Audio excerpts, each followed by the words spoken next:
ಆಧಾರಿತ ವಿದ್ಯಮಾನಗಳನ್ನು ನೋಡೋಣ. ಮೊದಲನೇದಾಗಿ, ಇತ್ತೀಚೆಗೆ ಯಾವ ರಾಜ್ಯ ಸರ್ಕಾರವು ಲವ್ ಜಿಹಾದ್ ಅಂತ ಏನ್ ಕರಿತೀವಲ್ಲ, ಕಠಿಣ ಮತಾಂತರದ ಮೇಲಿನ ಕಾನೂನನ್ನು ಅಂಗೀಕರಿಸಿದೆ ಅಂತ ಅಂದ್ರೆ ಇದು ಉತ್ತರ ಪ್ರದೇಶ ನೋಡಿ. ಉತ್ತರ ಪ್ರದೇಶವು ಈ ಲವ್ ಜಿಹಾದ್ ಮೇಲೆ ಕಾನೂನನ್ನು ಅಂಗೀಕರಿಸಿದ ರಾಜ್ಯವಾಗಿದೆ. ಇದು ತುಂಬಾ ಸುದ್ದಿಯಲ್ಲಿದೆ, ಅದಕ್ಕೋಸ್ಕರ ನೆನ್ಪಿಟ್ಕೊಡ್ರಿ ಇದನ್ನ. ಮತ್ತೆ ಎರಡನೇದಾಗಿ, ಕರ್ನಾಟಕದ ಮಹತ್ವಾಕಾಂಕ್ಷಿ ಕೀರ್ ಸಿಟಿ ಯೋಜನೆಯನ್ನ ಎಲ್ಲಿ ಸ್ಥಾಪಿಸಲಾಗುತ್ತಿದೆ ಅಂತಂದ್ರೆ ನಮ್ಮ ಬೆಂಗಳೂರಿನ ಏರ್ಪೋರ್ಟ್ ಪಕ್ಕದಲ್ಲಿ ಈ ಒಂದು ಕೀರ್ ಸಿಟಿಯನ್ನ ನಿರ್ಮಿಸಲಾಗುತ್ತಿದೆ.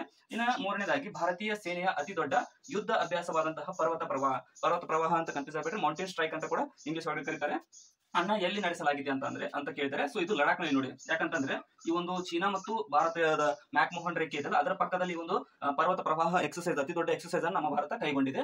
ಮತ್ತೆ ಕೊನೆಯದಾಗಿ, ಅಫಘಾನಿಸ್ತಾನ, ಪಾಕಿಸ್ತಾನ ಮತ್ತು ಬಾಂಗ್ಲಾದೇಶದಿಂದ ಬಂದಂತಹ ಅಲ್ಪಸಂಖ್ಯಾತರಿಗೆ ಯಾವ ರಾಜ್ಯ ಸರ್ಕಾರವು ಪೌರತ್ವವನ್ನು ನೀಡಲು ನಿರ್ಧರಿಸಿದೆ ಅಂತ ಕೇಳಿದರೆ, ಸೊ ಬೇರೆ ದೇಶದಲ್ಲಿ ಸಂಕಷ್ಟಕ್ಕೆ ಸಿಲುಕಿರುವಂತಹ ಜನರಿಗೆ, ವಲಸೆ ಬಂದಂತವರಿಗೆ ಯಾವ ರಾಜ್ಯ ಪೌರತ್ವವನ್ನು ನೀಡುತ್ತಿದೆ ಅನ್ನೋದನ್ನ ಕಮೆಂಟ್ ಸೆಕ್ಷನ್ ನಲ್ಲಿ ಕಮೆಂಟ್ ಮಾಡಿ ತಿಳಿಸಿ.